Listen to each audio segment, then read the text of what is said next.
Amen? Na-bless po kayo. Amen. Napakaganda po. Parang ang ating mga musicians, mga professionals, nakita natin ang tugtugan para husad sa Panginoon yan. Salamat po, worship team, sa inamit ninyo para sa Panginoon. Tunay na napagpala po kami lahat, lalo ng ating Diyos, galak na galak siya. Na pagpapatawad, hindi palaging may kasamang banding. May space po yan. Bigyan mo ng space. Respeto mo yung space ng pananahimik niya. At huwag mong ipilit na kung mo pinatawad ka na, isisiksik mo ulit yung sarili mo sa kanya. Hindi mo rin kasi alam kung ano ang dahilan bakit lumayo ang loob. Ganun po. So, maaari kang magpatawad mula sa puso. Pero kung hindi na healthy, ibalik sa dati, lalo kung ito ay hindi naligtas at makakabuti, ang mahalaga, nagpatawad tayo. Amen?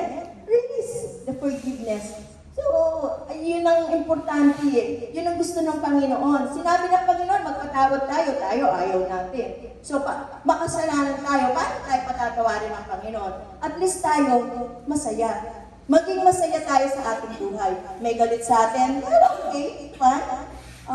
Bala ka, ikaw naman magdadala niyan, di ba? Ganun ang ating ano. So, basta ikaw, nire-release ko yung forgiveness ko, wala na ako dito. Makakaharap ako sa Panginoon ng maayos. Ngayon, kung galit ka pa sa akin, and then hihingi ako ng tawad. Ngayon, kung ayaw mo pa rin akong patawarin, it's up to you. Pero, maging masaya tayo sa ating buhay. Amen? Nakuha niyo po ba yung pagpapatawad ni Christ doon sa krus na bago siya nalagutan ng hininga, sinabi niya, Father, forgive them because they do not know what they are doing. Ganun din sa buhay natin. Pinapatawad natin sila kasi hindi natin alam kung bakit nila nagagawa yun. Diyan, pumapasok yung mga inggit, selos, yung mga envious, nandiyan, yung mga insecure, yung mga ganyan. So, nasa kanila na yun, basta tayo nag-release. Okay? Naliwanag? Pangatlo, pag-asa sa gitna ng kadiliman. Kung titignan ninyo ang krus ay tila pagkatalo. Dahil napako siya ng ating Panginoong Hesus. Pero ito pala ay simula ng tagumpay. Ang pagkamatay ng Panginoong Hesus ang naging daan sa ating buhay. Niligtas niya tayo. Sa gitna ng mga problema, hawakan natin ang pag-asa na galing sa Panginoon. Wala tayong ibang aasahan sa buhay natin. Marami tayong problema. Marami tayong iniintindi, pero huwag nating kalilimutan. Andiyan ang Lord. Kaya nga kaming mag-asawa, minsan, siyempre, yung mga anak namin, namumuhay na rin ang sarili. Pag may mga problema kami, sabihin talaga, dumulog tayo sa Panginoon. Kasi minsan, huwag natin babrasuhin ang problema. Pag binraso natin ang problema, lalong walang solusyon. Pero, pag tinulog mo sa Panginoon ang problema mo, may solusyon. Amen? Amen. Amen. So, pag-asa sa gitna ng kadiliman, sa gitna ng mga problema, hawakan natin ang pag-asa na yan. Ang Panginoon, ang krus ay hindi simbolo ng kamatayan. Di ba ganito yan? O, di ba? Bibindisyon mo ng gano'n. Namatay ka na. Siya. Wala dito yun! Nasa kami ng barangay yun! Alala ko sinasabi, di ba, Sir James? Meron ka dito sa PCA Tikitunan? Wala. Nasaan? Nasa kami ng barangay. Ganon. O kaya, sa gitna, sabi nga, ang Panginoong Yesus ay hindi simbolo ng kamatayan.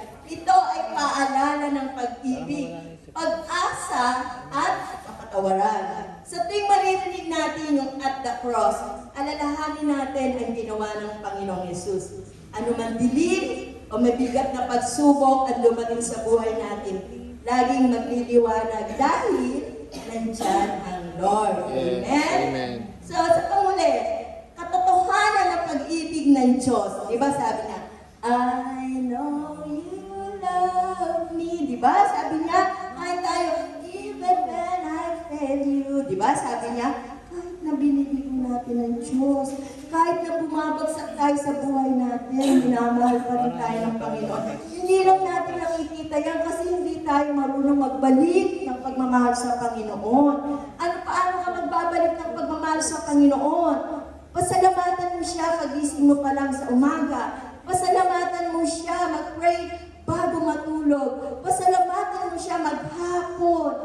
So, iyon, maibabalik natin yung pag-ibig ng Lord at patuloy na panampalatayanan natin yung pagliligtas niya sa atin at tayo ay makasalanan, nilinis niya ang mga kasalanan natin. Amen?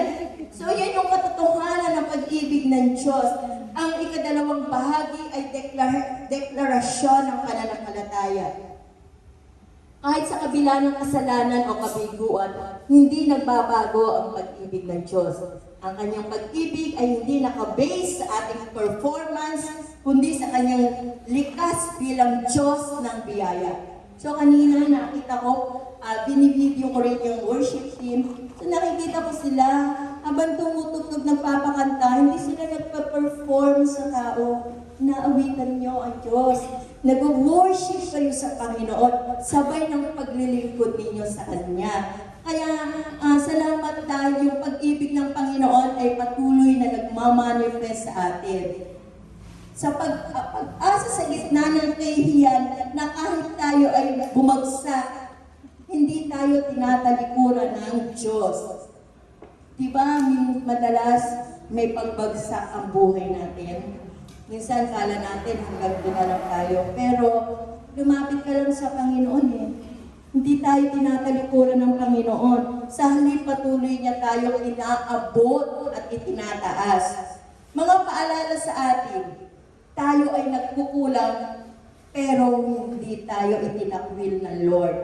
Tayo ay bumabagsak pero patuloy tayong ibinabangon ng Panginoon.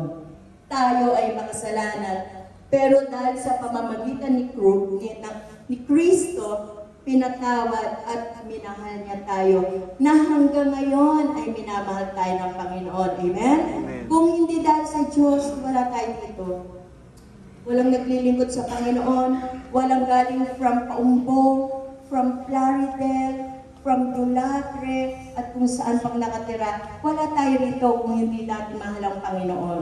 Kaya ano ang pwede natin i-apply sa buhay natin? Yung application natin. Kung sa buhay mo ngayon ay parang paulit-ulit kang nabibigo, huwag kang lalayo sa Diyos, kapatid. Alam ng Diyos kung saan tayo patungo. At mas alam niya kung ano ang tamang daan para sa atin. Kahit minsan maligaw tayo, hindi siya nagugulat. May plano pa rin siya sa atin. Ang Diyos ay hindi lang basta Diyos ng langit. Siya ay personal na Diyos natin, malapit sa atin at nagmamalasakit sa atin.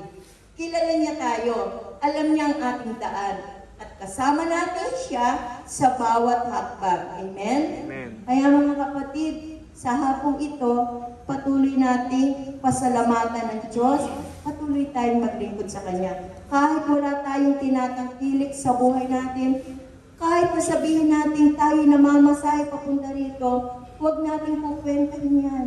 Kasi ang Diyos ang magbe-bless sa atin. Amen? Kailangan patuloy tayong manampalataya. Ang Lord lamang ang pinaka-the best para sa atin. Amen? And thank you sa hapong ito. Magandang gabi po. Palakpakan natin ang Diyos na buhay.